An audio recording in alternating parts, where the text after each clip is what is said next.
ਅੱਜ ਦੀਆਂ ਖਬਰਾਂ ਵੱਲ ਚੱਲੀਏ ਤੇ ਸਭ ਤੋਂ ਪਹਿਲਾਂ SV 509 ਨੂੰ ਹੀ ਲੈ ਕੇ ਆ। ਤੁਸੀਂ ਅੱਜ ਉੱਥੇ ਪਹੁੰਚੇ ਹੋਏ ਸੀ ਸਟੇਟ ਕੈਪੀਟਲ ਸੈਕਰਾਮੈਂਟੋ, ਤੇ ਉਹ ਦੱਸੋ ਵੀ ਕੀ ਕੁਝ ਵਾਪਰਿਆ।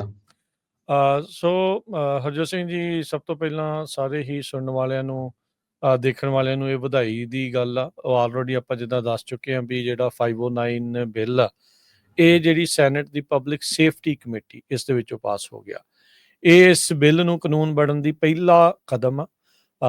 ਖੁਸ਼ੀ ਆ ਆਪਾਂ ਨੂੰ, ਬਹੁਤ ਚੰਗੀ ਗੱਲ ਆ, ਪਰ ਨਾਲ ਦੇ ਨਾਲ ਇਹ ਆ ਵੀ ਅੱਗੇ ਜਿਹੜਾ ਪੈਂਡਾ ਲੰਬਾ ਆ, ਤੇ ਇਸ ਨੂੰ ਆਪਾਂ ਤੈਅ ਕਰਨ ਦੇ ਲਈ ਇਸੇ ਹੀ ਜੋਸ਼ੋ ਖਰੋਸ਼ ਦੇ ਨਾਲ ਜਿਹੜਾ ਕੰਮ ਕਰਨ ਦੀ ਜ਼ਰੂਰਤ ਆ। ਸੰਗਤਾਂ ਜਿਹੜੀਆਂ ਦੂਰੋਂ ਨੇੜਿਓਂ ਪਹੁੰਚੀਆਂ, ਵੇਕਰਸਫੀਲਡ ਤੋਂ ਲੈ ਕੇ ਸੈਕਰਾਮੈਂਟੋ, ਫਰੈਜ਼ਨੋ, ਬੇ ਏਰੀਆ, ਟ੍ਰੇਸੀ, ਸੈਂਟਰਲ ਵੈਲੀ, ਨਰਦਰਨ ਕੈਲੀਫੋਰਨੀਆ, ਸੈਂਟਾ ਰੋਜ਼ਾ, ਹੋਰ ਕਈ ਥਾਵਾਂ ਤੋਂ ਜਿਹੜੀਆਂ ਸੰਗਤਾਂ ਦੂਰੋਂ ਨੇੜਿਓਂ ਜਿਹੜੀਆਂ ਉੱਥੇ ਪਹੁੰਚੀਆਂ ਹੋਈਆਂ ਸੀਗੀਆਂ। ਸੋ ਸਾਰਿਆਂ ਦਾ ਸ਼ੁਕਰਾਨਾ ਹੈ, ਸਾਰਿਆਂ ਦਾ ਧੰਨਵਾਦ ਆ ਵੀ ਇਹਨਾਂ ਨੇ ਜਿਹੜੇ ਟਰਾਂਸਨੈਸ਼ਨਲ ਰਿਪਰੈਸ਼ਨ ਦੇ ਬਿੱਲ ਨੂੰ ਪਾਸ ਕਰਾਉਣ ਦੇ ਵਿੱਚ, ਕੈਲੀਫੋਰਨੀਆ ਦੇ ਵਿੱਚ ਇਸ ਬਿੱਲ ਨੂੰ ਪਾਸ ਕਰਾਉਣ ਦੇ ਵਿੱਚ ਅਹਿਮ ਭੂਮਿਕਾ ਜਿਹੜੀ ਉਹ ਨਿਭਾਈ ਹੈਗੀ ਆ। ਸੋ ਉੱਥੇ ਹਰਜੋਤ ਸਿੰਘ ਜੀ 9:30 ਵਜੇ ਹੀਅਰਿੰਗ ਸ਼ੁਰੂ ਹੋਣੀ ਸੀ। ਅਸੀਂ ਤਕਰੀਬਨ ਉਸੇ ਟਾਈਮ ਉੱਥੇ ਪਹੁੰਚੇ।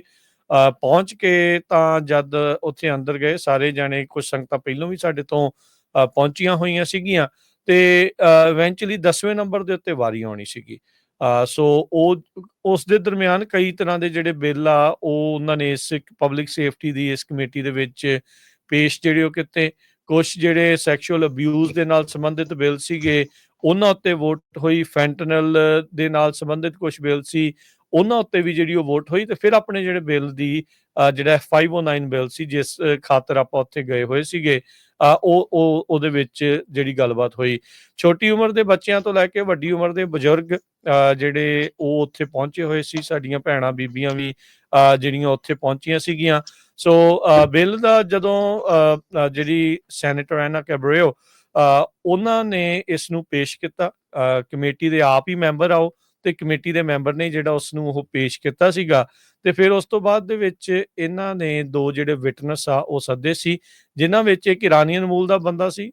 ਵੀ ਮੇਰੇ ਨਾਲ ਕਿਸ ਤਰੀਕੇ ਨਾਲ ਉਹਨੇ ਦੱਸਿਆ ਵੀ ਟਰਾਂਸਨੈਸ਼ਨਲ ਰਿਪਰੈਸ਼ਨ ਦਾ ਜਿਹੜਾ ਉਹ ਸ਼ਿਕਾਰ ਹੋਏ ਆ, ਉਹਦੇ ਬਾਰੇ ਜਿਹੜੀ ਉਹਨਾਂ ਨੇ ਜਿਹੜੀ ਗੱਲ ਦੱਸੀ। ਤੇ ਇਸੇ ਦੇ ਤਰੀਕੇ ਦੇ ਨਾਲ ਇੱਕ ਜਿਹੜੇ ਪੁਲਿਸ ਚੀਫਸ ਦੇ ਦੁਆਰਾ ਜਾਂ ਸ਼ੈਰਿਫ ਡਿਪਾਰਟਮੈਂਟ, ਲਾ ਐਨਫੋਰਸਮੈਂਟ ਦੇ ਦੁਆਰਾ ਜਿਹੜਾ ਉਹਨਾਂ ਦਾ ਨੁਮਾਇੰਦਾ ਸੀ, ਉਹਨੇ ਇਸ ਬਿੱਲ ਦੇ ਬਾਬਤ ਜਿਹੜਾ ਉਹ ਕਿਹਾ। ਉਹ ਕਹਿੰਦੇ ਵੀ ਸਾਡੇ ਲਈ ਇਹ ਬੜਾ ਇੱਕ ਅਹਿਮ ਚੀਜ਼ ਹੋਊਗੀ, ਕਿਉਂਕਿ ਵੀ ਹਰ ਇੱਕ ਬੰਦਾ ਜਿਸ ਦੇ ਨਾਲ ਵੀ ਇਹ ਟਰਾਂਸਨੈਸ਼ਨਲ ਡਿਪਰੈਸ਼ਨ ਹੁੰਦੀ ਆ, ਉਹ ਸ਼ਿਕਾਰ ਹੁੰਦਾ ਆ, ਤਾਂ ਉਹ ਸਭ ਤੋਂ ਪਹਿਲਾਂ ਪੁਲਿਸ ਨੂੰ ਜਾਂਦਾ। ਪਰ ਪੁਲਿਸ ਨੂੰ ਟ੍ਰੇਨਿੰਗ ਨਾ ਹੋਣ ਕਰਕੇ ਉਹਨਾਂ ਨੂੰ ਪਤਾ ਨਹੀਂ ਲੱਗਦਾ ਵੀ ਇਹ ਟਰਾਂਸਨੈਸ਼ਨਲ ਰਿਪਰੈਸ਼ਨ ਦਾ ਸ਼ਿਕਾਰ ਆ, TNR ਦਾ ਸ਼ਿਕਾਰ ਆ। ਕਹਿੰਦੇ ਵੀ ਇਸ ਦੇ ਨਾਲ ਜਦੋਂ ਟ੍ਰੇਨਿੰਗ ਮਿਲੂਗੀ ਤਾਂ ਸਾਨੂੰ ਇਸ ਦੇ ਬਾਬਤ ਕੰਮ ਕਰਨ ਦੇ ਵਿੱਚ ਆਸਾਨੀ ਹੋਊਗੀ। ਜਿਨ੍ਹਾਂ ਦੇ ਦੁਆਰਾ ਇਹਨਾਂ ਲੋਕਾਂ ਨੂੰ ਤੰਗ ਪਰੇਸ਼ਾਨ ਕੀਤਾ ਜਾ ਰਿਹਾ, ਧਮਕੀਆਂ ਦਿੱਤੀਆਂ ਜਾ ਰਹੀਆਂ, ਜਾਂ ਉਹ ਸਾਰਾ ਕੁਝ ਕੀਤਾ ਜਾ ਰਿਹਾ ਆ, ਉਹਨਾਂ ਦੀ ਨਿਸ਼ਾਨਦੇਹੀ ਕਰਨੀ ਤੇ ਉਹਨਾਂ ਨੂੰ ਅਕਾਊਂਟੇਬਲ ਬਣਾਉਣਾ ਜਿਹੜਾ ਇਸ ਦੇ ਵਿੱਚ ਆਸਾਨ ਹੋਊਗਾ। ਫਿਰ ਉਸ ਤੋਂ ਬਾਅਦ ਦੇ ਵਿੱਚ ਹਰਜੋਤ ਸਿੰਘ ਜੀ ਵਾਰੀ ਆਈ ਵੀ ਜਿਹੜੇ ਇਸ ਬਿੱਲ ਦੀ ਸਪੋਰਟ ਦੇ ਵਿੱਚ ਨੇ, ਉਹ ਆਪਣਾ ਨਾਮ, ਆਪਣੀ ਆਰਗੇਨਾਈਜੇਸ਼ਨ ਦਾ ਨਾਮ ਦੱਸ ਕੇ ਜਾਂ ਕਿਹੜੇ ਇਲਾਕੇ ਤੋਂ ਆ, ਤੇ ਉਹ ਸਪੋਰਟ ਜਿਹੜੀ ਇਸ ਦੇ ਵਿੱਚ ਸ਼ੁਰੂ ਕਰਨ। ਉਹ ਸਿਲਸਿਲਾ ਜਿਹੜਾ ਆ ਅਸੈਂਬਲੀ ਮੈਂਬਰ ਜਿਹੜੇ ਕਿ ਕੋ ਸਪਾਂਸਰ ਜਸਮੀਤ ਕੌਰ ਬੈਂਸ ਆ ਇਸ ਬਿੱਲ ਦੇ, ਉਹਨਾਂ ਤੋਂ ਸ਼ੁਰੂ ਹੁੰਦੀ ਹੋਈ ਤਕਰੀਬਨ 10-15 ਮਿੰਟ ਜਿਹੜੀ ਉਹ ਚੱਲਦੀ ਰਹੀ। 100 ਤੋਂ ਵੱਧ ਬੰਦੇ ਨੇ ਇਸ ਦੇ ਬਿੱਲ ਦੀ ਸਪੋਰਟ ਦੇ ਵਿੱਚ ਜਿਹੜਾ ਹਾਂ ਦਾ ਨਾਰਾ ਮਾਰਿਆ, ਜਿਹੜੇ ਕਿ ਵੱਖ-ਵੱਖ ਲੋਕ ਜਿਹੜੇ ਪਹੁੰਚੇ ਹੋਏ ਸੀਗੇ। ਕੋਈ ਪਲੈਨਿੰਗ ਕਮਿਸ਼ਨਰ ਦੇ ਵਿੱਚ ਸੀਗਾ, ਉਹ ਵੀ ਲੋਕ ਆਏ ਸੀਗੇ। ਆਮ ਜਿਹੜੇ ਸਿੱਖ ਪਰਿਵਾਰ ਸੀਗੇ ਉਹ ਆਏ ਸੀ। ਕੁਛ ਜਿਹੜੇ 84 ਜੈਨੋਸਾਈਡ ਦੇ ਸਰਵਾਈਵਰ ਸੀਗੇ, ਉਹ ਵੀ ਆ ਕੇ ਉਹਨਾਂ ਨੇ ਜਿਹੜੀ ਆਪਣੀ ਜਿਹੜੀ ਹਮਾਇਤ ਆ ਇਸ ਦੇ ਵਿੱਚ ਦਿੱਤੀ। ਪਹਿਲਾਂ ਜਦ ਉੱਥੇ ਗਿਆ ਸੀ ਹਰਜੋਤ ਸਿੰਘ ਜੀ, ਤੇ ਮੈਨੂੰ ਲੱਗਾ ਵੀ ਹਾਂ, ਲੱਗਦਾ ਵੀ HAF ਵਾਲੇ ਜਾਂ ਉਸ ਦੀਆਂ ਜਿਹੜੀਆਂ ਭਾਰਤ ਦੀਆਂ ਕਠਪੁਤਲੀਆਂ ਜਿਹੜੀਆਂ ਸੰਸਥਾਵਾਂ ਨੇ, ਉਹ ਉੱਥੇ ਪਹੁੰਚੀਆਂ ਆ ਨਾਂ ਦੇ ਵਿੱਚ ਵੋਟ ਪਾਉਣ ਦੇ ਲਈ।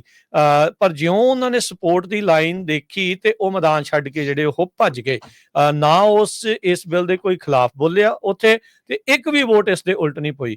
ਉਸ ਤੋਂ ਬਾਅਦ ਚ ਕਮੇਟੀ ਦੇ ਮੂਹਰੇ ਮਤਾ ਪੇਸ਼ ਕੀਤਾ ਗਿਆ ਵੀ ਕੀ ਇਸ ਬਿੱਲ ਨੂੰ ਇਸ ਦੇ ਵਿੱਚੋਂ ਕਮੇਟੀ ਚੋਂ ਅੱਗੇ ਤੋਰ ਦਿੱਤਾ ਜਾਣਾ ਚਾਹੀਦਾ।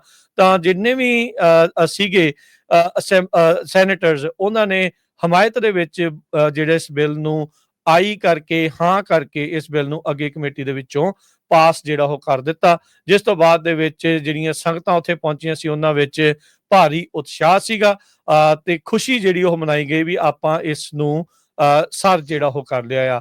ਪਰ ਉੱਥੇ ਨਾਲ ਦੇ ਨਾਲ ਇਹ ਵੀ ਦੱਸਿਆ ਗਿਆ ਬਾਅਦ ਦੇ ਵਿੱਚ ਆ ਕੇ, ਮੇਰੇ ਵੱਲੋਂ ਵੀ ਦੱਸਿਆ ਗਿਆ ਤੇ ਬਾਕੀ ਜਿਹੜੇ ਕਮੇਟੀ ਦੇ ਮੈਂਬਰ ਆ ਜਾਂ ਜਿਹੜੇ ਲੋਕ ਇਸ ਦੇ ਵਿੱਚ ਸਰਗਰਮ ਨੇ, ਡਾਕਟਰ ਬੈਂਸ ਆ, ਉਹਨਾਂ ਦੇ ਦੁਆਰਾ ਵੀ ਦੱਸਿਆ ਗਿਆ ਵੀ ਇਸ ਦੀ ਸ਼ੁਰੂਆਤ ਆ।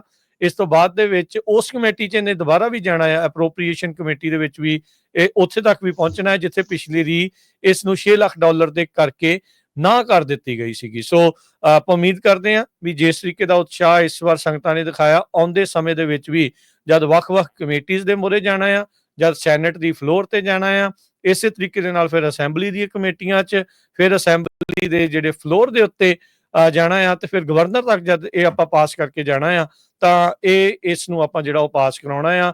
ਕੋਈ ਵੀ ਵਸਿੰਦਾ ਜੋ ਅਮਰੀਕਾ ਦੇ ਵਿੱਚ ਰਹਿੰਦਾ ਆ, ਜੋ ਅਮਰੀਕਨ ਵੈਲਿਊਜ਼ ਨੂੰ ਜਿਹੜਾ ਕਹਿ ਲਓ ਵੀ ਇੱਥੇ ਆਜ਼ਾਦੀ ਦੇ ਨਾਲ ਬੋਲਣ ਦੀ ਗੱਲ ਕਰਦਾ ਆ, ਉਹਨਾਂ ਸਰਕਾਰਾਂ ਦੇ ਉਲਟ ਬੋਲਦਾ ਆ ਜਿੱਥੋਂ ਉਹਨਾਂ ਦੇ ਨਾਲ ਜਿੱਥੇ ਧੱਕਾ ਹੁੰਦਾ ਆ। ਸੋ ਉਹ ਉਸ ਚੀਜ਼ ਦੇ ਲਈ ਇਸ ਦੀ ਨਿਸ਼ਾਨਦੇਹੀ ਕਰਨ ਵਾਲਾ ਜਿਹੜਾ ਟਰਾਂਸਨੈਸ਼ਨਲ ਰਿਪਰੈਸ਼ਨ ਨੂੰ ਮੰਨਣ ਵਾਲਾ, ਉਸ ਨੂੰ ਦੱਸਣ ਵਾਲਾ, ਲਾ ਐਨਫੋਰਸਮੈਂਟ ਨੂੰ ਦੱਸਣ ਵਾਲਾ ਕੈਲੀਫੋਰਨੀਆ ਦੇ ਵਿੱਚ ਆਪਣੀ ਤਰ੍ਹਾਂ ਦਾ ਜਿਹੜਾ ਪਹਿਲਾ ਬਿੱਲ ਆ, ਇਨਫੈਕਟ ਦੂਸਰੀ ਵਾਰ ਕਹਿ ਸਕਦੇ ਹਾਂ ਵੀ ਇਹ ਆਇਆ ਆ, ਇਹ ਇੱਥੇ ਇਸ ਕਮੇਟੀ ਦੇ ਵਿੱਚ ਪਾਸ ਹੋਇਆ ਆ।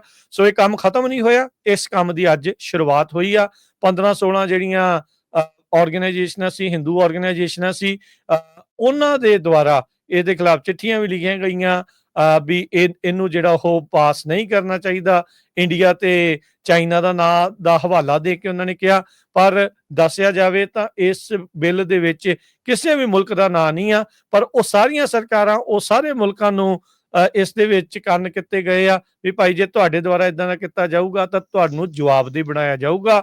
ਸੋ ਜਦ ਉਹਨਾਂ ਨੇ ਆਪਣੀ ਪੀੜ੍ਹੀ ਥੱਲੇ ਸੋਟਾ ਮਾਰਿਆ ਤਾਂ ਭਾਰਤ ਨੂੰ ਪਹਿਲਾਂ ਹੀ ਲੱਗਾ ਵੀ ਭਾਈ ਇਹ ਤਾਂ ਸਾਡੇ ਉਲਟ ਜਿਹੜੀ ਉਹ ਗੱਲ ਜਾ ਸਕਦੀ, ਕਿਉਂਕਿ ਉਹ ਗੁਰੂ ਘਰਾਂ ਦੇ ਉਲਟ, ਐਕਟਿਵਿਸਟਾਂ ਦੇ ਉਲਟ ਹਮੇਸ਼ਾ ਹੀ ਇਦਾਂ ਦਾ ਪ੍ਰੋਪੋਗੰਡਾ, ਝੂਠਾ ਪ੍ਰਚਾਰ ਤੇ ਉਹਨਾਂ ਨੂੰ ਮਾਰਨ ਤੱਕ ਦੀਆਂ ਸਾਜ਼ਿਸ਼ਾਂ ਤੇ ਮਾਰਨ ਵਾਲੀਆਂ ਚੀਜ਼ਾਂ ਵੀ ਜਿਹੜੀਆਂ ਉਹ ਕਰਦੇ ਰਹੇ ਆ। ਸੋ ਇਸ ਲਈ ਉਹਨਾਂ ਦੇ ਸਾਹ ਸੀਤੇ ਗਏ ਸੀਗੇ ਜੀ। ਪੰਜਾਬੀ ਰੇਡੀਓ USA ਵੱਲੋਂ ਆਪਾਂ ਉਹਨਾਂ ਸਾਰੀਆਂ ਹੀ ਸੰਗਤਾਂ ਦਾ, ਚਾਹੇ ਉਹ ਗੁਰੂ ਘਰ ਦੀਆਂ ਕਮੇਟੀਆਂ 'ਚ ਸੀ, ਚਾਹੇ ਉਹ ਗੁਰੂ ਘਰ ਦੀਆਂ ਕਮੇਟੀਆਂ 'ਚ ਨਹੀਂ ਵੀ ਆ, ਇੰਡੀਵਿਜੂਅਲ ਲੈਵਲ ਦੇ ਉੱਤੇ ਬਹੁਤ ਸਾਰਿਆਂ ਨੇ ਈਮੇਲਸ ਵੀ ਲਿਖੀਆਂ, ਫੋਨ ਵੀ ਕਾਲ ਕੀਤੇ, ਪਰਸਨਲੀ ਵੀ ਬੇਕਰਸਫੀਲਡ ਤੋਂ ਲੈ ਕੇ ਵਿਲੀਅਮਸ ਤੱਕ ਦੂਰੋਂ ਜਿਹੜੇ ਉੱਥੇ ਪਹੁੰਚੇ, ਸਾਰਿਆਂ ਦਾ ਬਹੁਤ ਬਹੁਤ ਧੰਨਵਾਦ। ਇੱਕ ਤਰ੍ਹਾਂ ਦੇ ਨਾਲ ਸਿੱਖ ਕੌਮ ਨੇ ਪੂਰੀ ਯੂਨਿਟੀ ਦਿਖਾਈ ਹੈਗੀ ਆ। ਨੋ ਮੈਟਰ ਤੁਸੀਂ ਜਿਹੜੀ ਮਰਜ਼ੀ ਆਰਗੇਨਾਈਜੇਸ਼ਨ ਦੇ ਵਿੱਚ ਸੀ, ਸਾਰਿਆਂ ਦਾ ਇੱਕੋ ਹੀ ਮੁੱਦਾ ਸੀ ਵੀ ਹਾਂ ਆਪਾਂ ਆਉਣ ਵਾਲੇ ਸਮੇਂ ਦੇ ਵਿੱਚ ਆਪਣੇ ਬੱਚਿਆਂ ਦੇ ਲਈ ਉਹਨਾਂ ਦੀ ਸਿਕਿਉਰਿਟੀ ਤੇ ਸੇਫਟੀ ਦਾ ਇਸ਼ੂ ਹੈਗਾ। ਸੋ ਇਹ ਇੱਕ ਸਿੰਬੋਲਿਕ ਬਣਿਆ ਹੈਗਾ। ਸੋ ਆਸ ਹੈ ਵੀ ਇਸ ਤਰ੍ਹਾਂ ਹੀ ਜਿਹੜੀ ਆਪਣੀ ਕਮਿਊਨਿਟੀ ਆ, ਵੱਖ-ਵੱਖ ਇਸ਼ੂਜ਼ ਦੇ ਉੱਤੇ ਹਮੇਸ਼ਾ ਹੀ ਇਕੱਠੀ ਹੁੰਦੀ ਰਹੂਗੀ ਜੀ। ਇੱਥੇ ਹਰਜੋਤ ਸਿੰਘ ਜੀ ਨਾਲ ਹੀ ਇੱਕ ਗੱਲ ਕਰਕੇ ਫਿਰ ਆਪਾਂ ਸਮਾਪਤੀ ਜਿਹੜੀ ਇਸ ਖਬਰ ਦੀ ਜਿਹੜੀ ਉਹ ਕਰਦੇ ਆ। ਹੁਣੇ ਤੋਂ ਹੀ ਅਗਲੀ ਕਮੇਟੀ ਦੇ ਸੈਨੇਟਰਸ ਨੂੰ, ਇਨਫੈਕਟ ਜਿੰਨੇ ਵੀ ਲੋਕ ਆ, ਸਾਰੇ ਜਾਣੇ ਹੁਣੇ ਤੋਂ ਹੀ ਜਿਹੜਾ ਵੀ ਤੁਹਾਡਾ ਅਸੈਂਬਲੀ ਮੈਂਬਰ ਆ, ਜਿਹੜਾ ਵੀ ਤੁਹਾਡਾ ਸੈਨੇਟਰ ਆ, ਉਸ ਨੂੰ ਨਾਲ ਦੇ ਨਾਲ ਹੀ ਈਮੇਲ ਕਰਨੀ ਸ਼ੁਰੂ ਕਰ ਦਿਓ ਵੀ ਜਦੋਂ ਵੀ ਤੁਹਾਡੇ ਮੂਹਰੇ ਜਿਹੜਾ SB 509 ਬਿੱਲ ਆਵੇ ਤੁਸੀਂ ਸਮਰਥਨ ਕਰੋ। ਮੈਂ ਤੁਹਾਡਾ ਕੰਸਟੀਚੂਐਂਟ ਆ, ਤੁਹਾਡੇ ਇਲਾਕੇ 'ਚ ਰਹਿਣ ਵਾਲੇ ਆ ਤੇ ਤੁਹਾਨੂੰ ਅਸੀਂ ਬੇਨਤੀ ਕਰਦੇ ਹਾਂ ਵੀ SB 509 ਬਿੱਲ ਨੂੰ ਤੁਸੀਂ ਹਮਾਇਤ ਦੇਣੀ ਆ, ਤੁਸੀਂ ਇਸ ਨੂੰ ਪਾਸ ਕਰਨਾ ਆ। ਟਰਾਂਸਨੈਸ਼ਨਲ ਰਿਪਰੈਸ਼ਨ ਦੇ ਮੁੱਦੇ ਦੇ ਉੱਤੇ ਲਾ ਐਨਫੋਰਸਮੈਂਟ ਨੂੰ ਟ੍ਰੇਨਿੰਗ ਦਿੱਤੀ ਜਾਣੀ ਚਾਹੀਦੀ ਆ। ਉਸ ਦੇ ਲਈ ਅਸੀਂ ਜਿਹੜਾ ਉਹ ਸਮਰਥਨ ਕਰਦੇ ਹਾਂ ਤੇ ਉਮੀਦ ਕਰਦੇ ਹਾਂ ਵੀ ਤੁਸੀਂ ਜਿਹੜੇ ਹਲਕੇ ਦੇ ਜਿਹੜਾ ਰਿਪਰੈਜ਼ੈਂਟ ਕਰਦੇ ਹੋ ਵੀ ਤੁਸੀਂ ਵੀ ਇਸ ਨੂੰ ਜਿਹੜਾ ਉਹ ਪਾਸ ਕਰੋ। ਸੋ ਅਜੇ ਨਾ ਖੂਨ ਗਰਮ ਆ, ਸੋ ਇਹ ਗਰਮੀ ਦੇ ਵਿੱਚ ਬੇਨਤੀ ਕਰਦੇ ਹਾਂ, ਅਸੀਂ ਅਪੀਲ ਕਰਦੇ ਹਾਂ ਵੀ ਅੱਜ ਹੀ ਚਾਹੇ ਤੁਸੀਂ ਜਿਹੜੇ ਆਪਣੇ ਅਸੈਂਬਲੀ ਮੈਂਬਰ, ਆਪਣੇ ਜਿਹੜੇ ਸੈਨੇਟਰਸ ਆ ਤੁਹਾਡੇ ਲੋਕਲ ਆ, ਉਹਨਾਂ ਨੂੰ ਹੁਣੇ ਬਿੱਲ ਦੇ ਲਈ ਤਹਿਤ ਜਿਹੜੀਆਂ ਉਹ ਈਮੇਲ ਘੱਲ ਦਿਓ। ਅੱਜ ਤੋਂ ਬਾਅਦ 'ਚ ਜਿਹੜਾ ਹਰਜੋਤ ਸਿੰਘ ਜੀ ਇਹ ਚੀਜ਼ ਜ਼ਰੂਰੀ ਆ, ਇਹ ਸਮਝ ਲਿਓ ਵੀ ਉਹਨਾਂ ਨੂੰ ਮਿਰਚਾਂ ਬਹੁਤ ਲੱਗੀਆਂ। ਅੱਜ ਉਹਨਾਂ ਨੂੰ ਮੈਦਾਨ ਛੱਡ ਕੇ ਜਿਹੜਾ ਉਹ ਭੱਜਣਾ ਪਿਆ ਆ। ਉਹਨਾਂ ਨੇ ਹੋਰ ਵੀ ਜ਼ਿਆਦਾ ਤਿਆਰੀ ਦੇ ਨਾਲ, ਹੋਰ ਵੀ ਜ਼ਿਆਦਾ ਲੌਬੀ ਕਰਕੇ ਜਿਹੜਾ ਉਹਨਾਂ ਨੇ ਇਹਨਾਂ ਸੈਨੇਟਰਸ ਦੇ ਕੰਨ ਭਰਨ ਦੀ ਕੋਸ਼ਿਸ਼ ਕਰਨੀ ਆ। ਸੋ ਤੁਹਾਨੂੰ ਨਾਲ ਦੇ ਨਾਲ ਹੁਣੇ ਤੋਂ ਹੀ ਤਿਆਰੀ ਜਿਹੜੀ ਉਹ ਕਰ ਦੇਣੀ ਚਾਹੀਦੀ ਆ। ਬਹੁਤ ਸਾਰੇ ਸਾਡੇ ਜਿਹੜੇ ਉੱਥੇ ਲੋਕ ਮਿਲੇ, ਉਹਨਾਂ ਨੇ ਕਿਹਾ ਵੀ ਤੁਹਾਡੇ ਕਹਿਣ ਦੇ ਉੱਤੇ ਪੰਜਾਬੀ ਰੇਡੀਓ USA ਦੇ ਉੱਤੇ ਤੁਸੀਂ ਆਵਾਜ਼ ਮਾਰੀ ਸੀ, ਅਸੀਂ ਪਹੁੰਚੇ ਹਾਂ। ਸੋ ਅਸੀਂ ਉਹਨਾਂ ਸਾਰੇ ਹੀ ਸਾਡੇ ਮਾਣਯੋਗ ਸਰੋਤਿਆਂ ਦਾ, ਦਰਸ਼ਕਾਂ ਦਾ, ਉਹਨਾਂ ਸਪੋਰਟਰਸ ਦਾ ਧੰਨਵਾਦ ਕਰਦੇ ਹਾਂ ਜਿਹੜੇ ਇਸ ਨੂੰ ਸਪੋਰਟ ਕਰਨ ਦੇ ਲਈ ਜਿਹੜਾ ਉਹ ਪਹੁੰਚੇ ਆ, ਸਾਡੇ ਇੱਕੋ ਕਹਿਣ ਦੇ ਉੱਤੇ, ਇੱਕੋ ਬੋਲ ਦੇ ਉੱਤੇ ਪਹੁੰਚੇ। ਅਸੀਂ ਉਸ ਦੇ ਲਈ ਤਹਿ ਦਿਲੋਂ ਤੁਹਾਡਾ ਸ਼ੁਕਰੀਆ ਅਦਾ ਕਰਦੇ ਹਾਂ, ਧੰਨਵਾਦ ਕਰਦੇ ਹਾਂ। ਤੇ ਉਮੀਦ ਕਰਦੇ ਹਾਂ ਵੀ ਆਉਂਦੇ ਵੀ ਸਮੇਂ ਦੇ ਵਿੱਚ ਜਦੋਂ ਵੀ ਕਿਤੇ ਕੌਮ ਦੀ, ਪੰਥ ਦੀ ਕੋਈ ਗੱਲ ਹੋਊਗੀ ਤੇ ਤੁਸੀਂ ਇਸ ਨੂੰ ਆਪਣੇ ਮੋਢਿਆਂ ਦੇ ਉੱਤੇ ਉਦਾਂ ਹੀ ਭਾਰ ਸਮਝ ਕੇ ਜਾਂ ਆਪਣੀ ਜ਼ਿੰਮੇਵਾਰੀ ਸਮਝ ਕੇ ਇਦਾਂ ਹੀ ਜਿਹੜਾ ਉਹ ਪਹੁੰਚਦੇ ਰਹੋ। ਉਦਾਂ ਇੱਕ ਗੱਲ ਇਹ ਆ ਹਰਜੋਤ ਸਿੰਘ ਜੀ, ਵੀ ਇਹ ਬਿੱਲ ਹੈ ਤਾਂ ਸਾਰੀਆਂ ਮਾਈਨੋਰਟੀਜ਼ ਦੇ ਲਈ। ਸਿੱਖਾਂ ਨੇ ਆਪਣੇ ਸਿਰੇ ਭਾਰ ਜਿਹੜਾ ਚੱਕਿਆ ਆ, ਤੇ ਹੁਣ ਬਾਕੀ ਜਿਹੜੀਆਂ ਮਾਈਨੋਰਟੀਜ਼ ਆ ਜਿਨ੍ਹਾਂ ਦੇ ਨਾਲ ਧੱਕਾ ਹੁੰਦਾ ਆ, ਉਹਨਾਂ ਨੂੰ ਵੀ ਨਾਲ ਜਿਹੜਾ ਉਹ ਰਲਾ ਕੇ ਉਹਨਾਂ ਨੂੰ ਵੀ ਅਗਲੀ ਵਾਰੀ ਵੱਧ ਤੋਂ ਵੱਧ ਲੈ ਕੇ ਆਉਣ ਦੀ ਜਿਹੜੀ ਉਹ ਕੋਸ਼ਿਸ਼ ਕਰੋ, ਉਹਨਾਂ ਨੂੰ ਵੀ ਪਤਾ ਲੱਗੇ ਵੀ ਭਾਈ ਏਦਾਂ ਕੰਮ ਕੀਤੇ ਜਾਂਦੇ ਨੇ ਜੀ।